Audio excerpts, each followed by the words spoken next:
Kata masa kiling belajutip kum ke Meghalaya Kayak Festival aja offline, lapelong hakawa umtro white water kabaha pokok nong tham Riboy district. Badia kani kata masa kiling lapelong dak Riboy Water Sports and Tourism Cooperative Society Limited. Kabakum kejela kalau yuk bersaki biang bat kebaya kata masa kiling lakasan ringkat dak tanat sports and youth affairs ke surkar jela.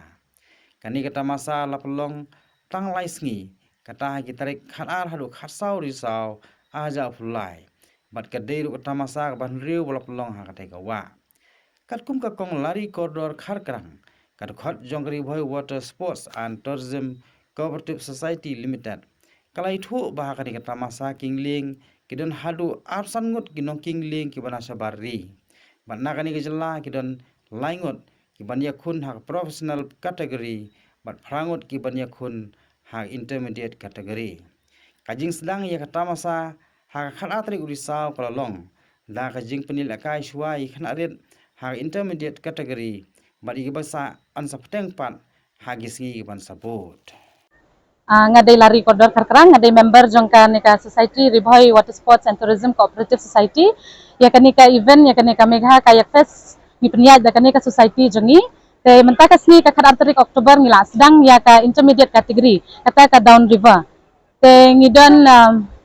chipho ngut ki nong leka nong ya shimbenta